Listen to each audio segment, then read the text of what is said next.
A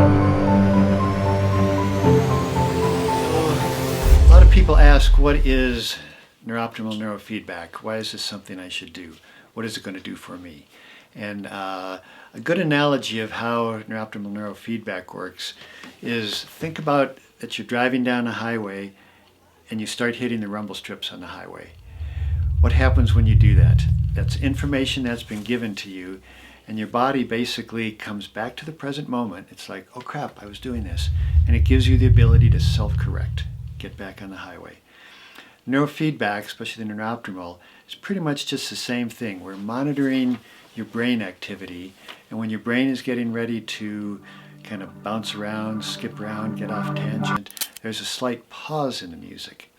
Again, what this is doing, it's bringing your brain back to, what am I doing? Did I want to do that? If we go back to the car example, let's say you had a flat tire and you hit that rumble strip, you wanted to get past it on the other side of the road. So that rumble strip is not saying, do this, it's just giving you information. So the neurofeedback is giving information to the brain about what it's attempting to do so that it can change that behavior if it wants to.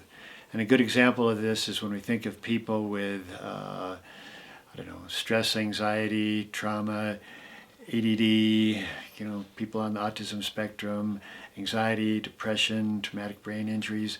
Those people's brains are not nice and chill. They can't take in information, process it correctly, and make a good decision about what they want to do. They basically get kind of hijacked in their thought process. We kind of call it a maladaptive, conditioned response.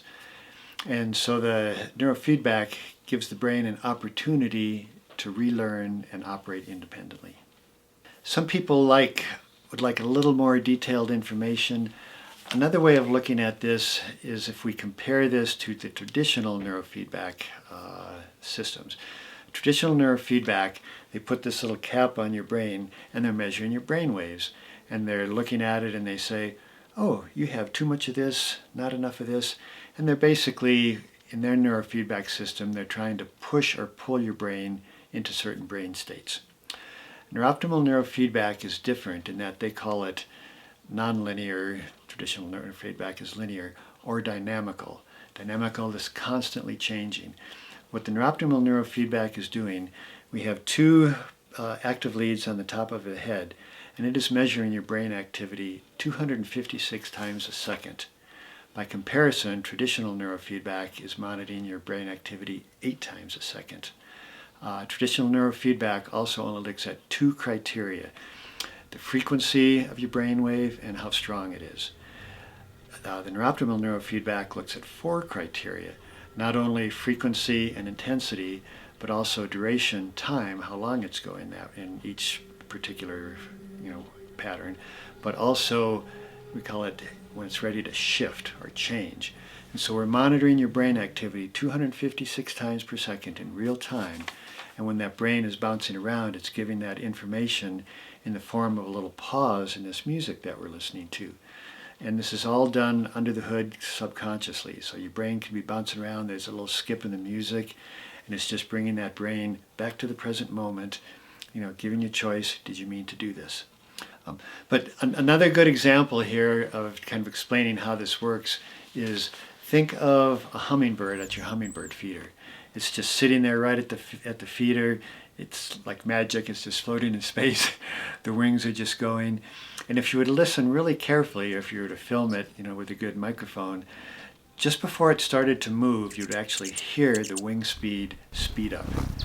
And also if you think of your car, when you're pushing your foot on the accelerator, there's a slight delay between when you push your foot on the accelerator and the car takes off. So that's what we're catching with this dynamical neurofeedback. In 256 times a second, when your brain is getting ready to make that state change, it's anticipating that, and before the brain makes that state change, it's giving it that little pause in the music, bringing you back to the present moment where you can say, yes, I want to do that, no, I don't want to do that. So we're building, we call it resilience and flexibility in the brain, bringing you back to the present moment, bringing you back into control.